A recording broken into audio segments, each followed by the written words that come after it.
नमस्कार दोस्तों, आप सभी का स्वागत है आपके ऑनलाइन प्लेटफॉर्म में। RRB, NTPC, RRB group D या कोई भी एसएससी एग्जाम, सीजीएल एग्जाम, कोई भी एग्जाम ले लीजिए। अगर उसमें पॉलिटी का क्वेश्चन पूछा जाता है, पॉलिटी यानी कि राज्य व्यवस्था, तो उसमें आप बिना उसके जो भी पार्ट है, इसको बिना किए आप आगे नहीं बढ़ सकते। मतलब कुल मिला जुला कहना है कि ये बहुत ही इंपॉर्टेंट टॉपिक है। और इससे पार्ट हो गया, पार्ट, शेड्यूल, ये सब चीज से क्वेश्चन पूछे जाते हैं, अक्सर पूछे पूछे गए हैं और पूछे भी जाएंगे। पार्ट का मतलब क्या है कि इसमें जैसे कि हम बात कर रहे हैं कौन सा पार्ट है, कितने पार्ट हैं, सब्जेक्ट क्या क्या है उस पार्ट में। सपोज डेटा का बोल दिया गया पार्ट वन में क्या है, तो union and it's India. Part two में क्या है, सिटीजनशिप। इसी प्रकार से क्वेश्चन पूछ लेता है, फंडामेंटल राइट कौन सा पार्ट में है, थ्री में है। ठीक, कहाँ से लिया गया, ये सब चीजें पूछ लिया जाता है। उसके बीच में कौन कौन से आर्टिकल आते हैं, क्या क्या आते हैं, तो इसी को हम आज कवर करेंगे।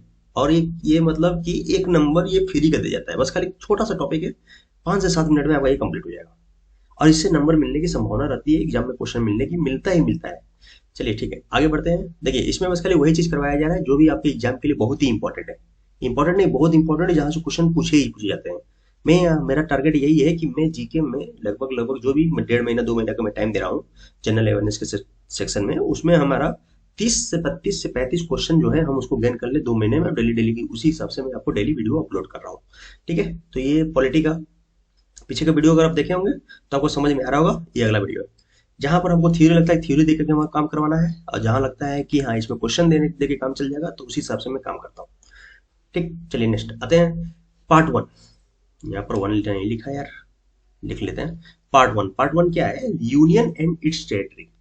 मतलब क्या हुआ, संघ और उसका राज्य क्षेत्र। ये पूछ लेता है एग्जाम में, दे देगा 3 और कह देगा इसमें से कौन सा गलत है।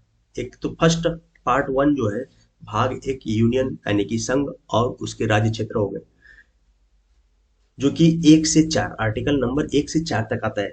दूसरा पार्ट टू में सिटीजनशिप है, यानी कि नागरिकता, जो कि 5 से 11 के बीच में आता है। कहाँ से कहाँ, आर्टिकल अनुच्छेद 5 से 11 में सिटीजनशिप का प्रोविजन है। पार्ट थ्री, इसमें आते हैं फंडामेंटल राइट्स यानी कि मौलिक अधिकार, और ये आर्टिकल 12 से 35। अब देख लीजिए फंडामेंटल राइट की ये चीज एग्जाम, अगर आप प्रीवियस ईयर का पेपर उठा के देखेंगे ना, इतनी बार पूछा गया है कि फंडामेंटल राइट कौन से पार्ट में है। आर्टिकल 12 से 13, 12 से 15 को क्या बोलते हैं। ठीक है, इसी प्रकार से क्वेश्चन बहुत बार पूछे गए हैं, और भी बहुत सारे पूछे गए हैं इससे रिलेटेड, घुमा फिरा पूछे गए हैं। लेकिन बस आपको ये 3 चीजें अगर आपको ध्यान में है तब आपका वो काम हो जाएगा। एक पूछ लेता है कहाँ से लिया गया था फंडामेंटल राइट, तो ये लिया था यूएस से, यूनाइटेड स्टेट ऑफ अमेरिका, यानी कि अमेरिका से लिया गया है। ठीक, उसके बाद आते हैं पार्ट फोर। एक्चुअली इसको रोमन में लिखना है, ये होगा पार्ट फोर। क्या है, डीपीएसपी यानी कि राज्य नीति निर्देशक तत्व, directive principle of state policies. ठीक है, नीति निर्देशक तत्व जो कि आर्टिकल 36 से लेकर के 51, आर्टिकल 36 से लेकर 51 तक है, और ये भी कई बार एग्जाम में पूछा गया है। उसके बाद फंडामेंटल ड्यूटी आता है, जो कि पार्ट ए, 4A में आता है फंडामेंटल ड्यूटीज। और ये मात्र एक आर्टिकल है, 51st constitutional amendment act, sorry 51A article number है। अच्छा, इसको एड किया गया था किससे, 42nd कॉन्स्टिट्यूशनल अमेंडमेंट एक्ट, कब, 1976, स्वर्ण सिंह समिति की सिफारिश पे। पहली बात तो ये हुई। दूसरी बात कहां से लिया गया, तो यूएसएसआर से लिया गया, यानी कि रसिया से लिया गया है। तीसरी बात क्या हुआ इसमें, और इंपॉर्टेंट क्या है, इसमें एक और आर्टिकल, मतलब कि जब शुरू में फंडामेंटल ड्यूटी बनाया गया तो इसमें कितने थे, 10। बाद में इसमें एक और जोड़ा गया। कब जोड़ा गया, तो 86 कॉन्स्टिट्यूशन अमेंडमेंट एक्ट 2002 के अंतर्गत इसको जोड़ा गया था, एक और इसमें फंडामेंटल ड्यूटीज में। जब आपका फ्लैग कोड कब आया था, 2003 में आया था ना, उसी समय इसको जोड़ा गया था। लेकिन वो फ्लैग कोड इसमें नहीं जोड़ा गया था, वो शिक्षा का अधिकार उससे रिलेटेड था। ठीक है, चलिए आगे बढ़ते हैं। द यूनियन, अभी उसको जब आर्टिकल को कंप्लीट करेंगे ना, तो उसको मैं पूरा विद्वत कंप्लीट करूंगा। जहां से क्वेश्चन आते हैं उसको मैं नहीं छोड़ूंगा, जहां से क्वेश्चन नहीं आते हैं उसे ही मैं छोड़ूंगा, ये बात ध्यान में रखिएगा। द यूनियन गवर्नमेंट, ये कौन सा है, तो पार्ट 5 हो गया। ध्यान में, थोड़ा 1 मिनट देखिए, ये है पार्ट 5 यानी कि भाग 5। भाग 5 में क्या है, द यूनियन गवर्नमेंट, मतलब संघ सरकार या संघ बोल दीजिए। इसमें संघ का जिक्र किया गया है पार्ट 5 में, भाग 5 में, जो कि आर्टिकल 52 से लेके 151 तक। इसमें आर्टिकल 52 से 151 तक का प्रोविजन है। और संघ को भी कई चैप्टरों में बांट दिया गया है। जैसे चैप्टर 1 हो गया द एग्जीक्यूटिव यानी कि कार्यकारी, पार्लियामेंट यानी कि संसद, संसद होगा ना कि सांसद, ठीक है। और उसके बाद और भी पार्ट में बटा हुआ है, जैसे में legislative power of president, legislative बोले तो विधायी पावर किसका, राष्ट्रपति का। यूनियन जुडिशियरी, उसके बाद भी केग हो गया ये, CAG, controller and auditor general of India. Next उसके बाद फिर आ जाता है, इसी का भाग है ये सब चैप्टर, वही चैप्टर 1 हो गया, चैप्टर 2, चैप्टर 3, चैप्टर 4, चैप्टर 5 तक।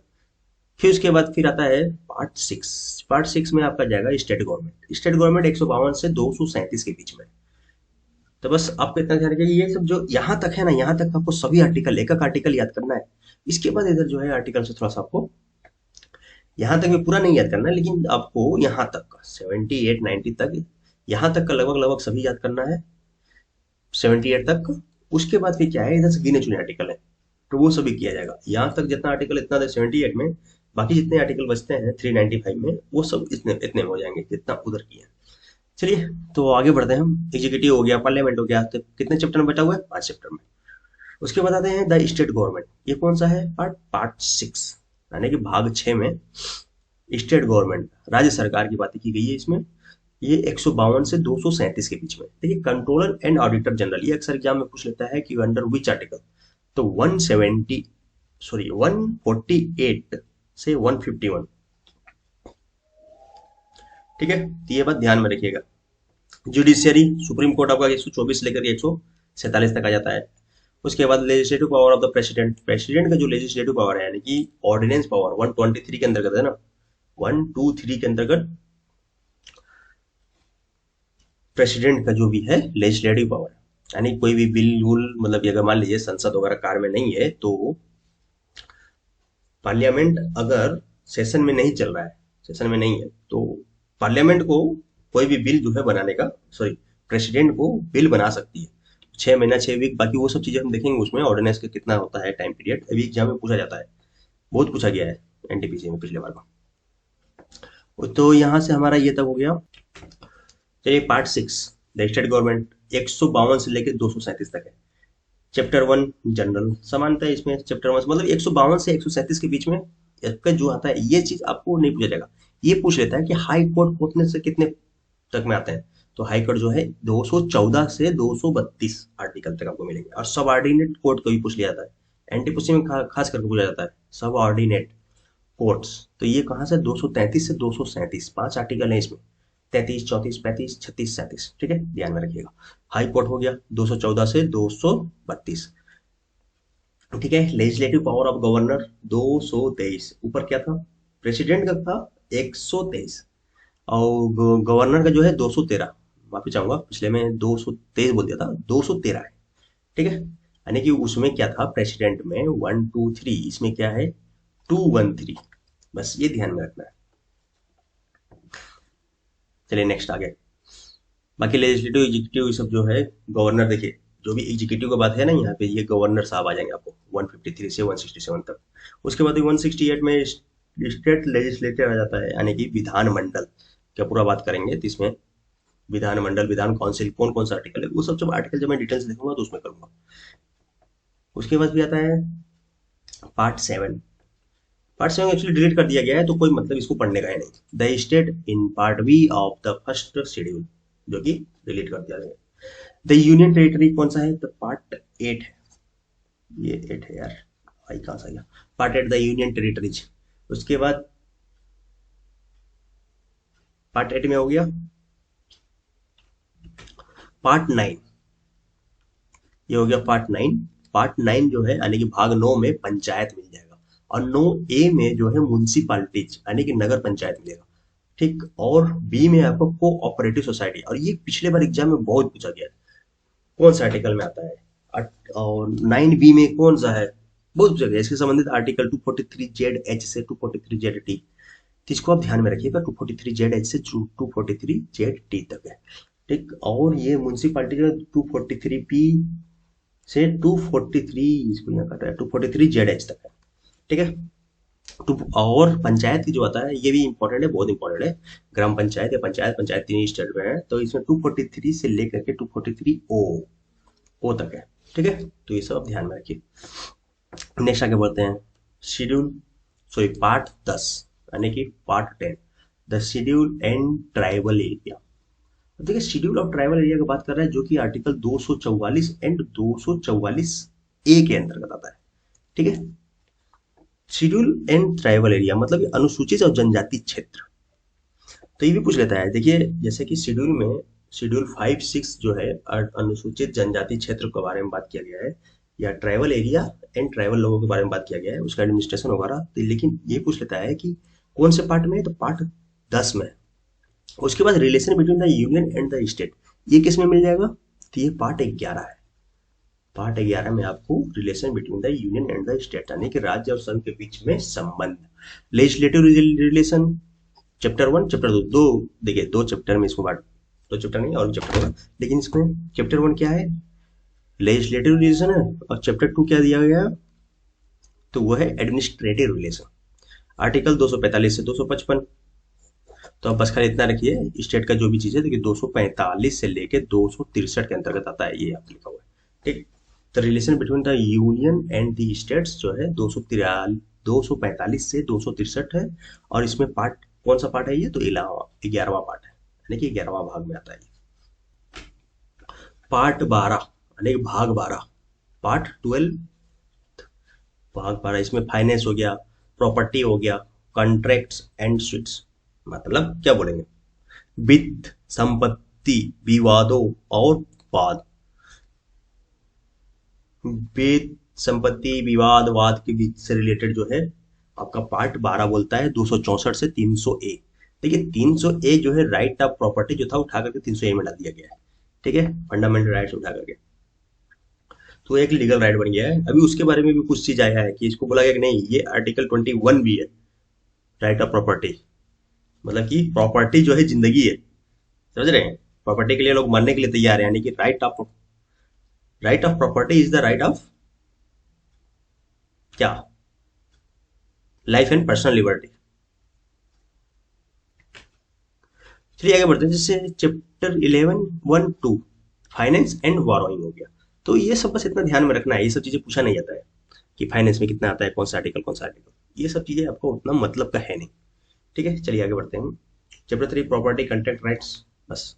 चलिए चैप्टर 4 भी नहीं, राइट टू प्रॉपर्टी, जो कि इसको आप ध्यान में रख सकते हैं, चैप्टर 4 आपको नहीं पूछा जाएगा राइट टू प्रॉपर्टी कौन सा आर्टिकल में आता है, तो 308, ठीक। इसको कब उठाकर डाला गया था, तो 44 कॉन्स्टिट्यूशनल अमेंडमेंट एक्ट 1978 में उठा करके फंडामेंटल राइट से लेकर के लीगल राइट यानी कि इसको क्या बोलते हैं, finance, property, contract and suites के अंतर्गत डाल दिया गया आर्टिकल 300A में। उसके बाद आता है 13, पार्ट 13 में क्या है, 13 क्या बोलता है, trade, commerce and intercourse with in the territory of India, मतलब भारत के राज्य क्षेत्र के अंदर व्यापार, वाणिज्य एवं समागम। और ये कौन सा आर्टिकल बोलता है, 301 से 307, बस इतने ध्यान में रखना है, ये सब उतना पूछा नहीं जाता है। हाँ इतना पूछ लेता है कि ट्रेड के लिए, कॉमर्स के लिए, इंटरकोर्स जो भी चीजें अपने टेरिटरी के अंदर, वो कौन सा पार्ट के अंतर्गत आता है, बस देखा बार कभी कभी क्वेश्चन पूछा है। Service under the union and it's states, article 14 sorry part 14 भाग 14, भाग 14 part 14, services under the union and the states.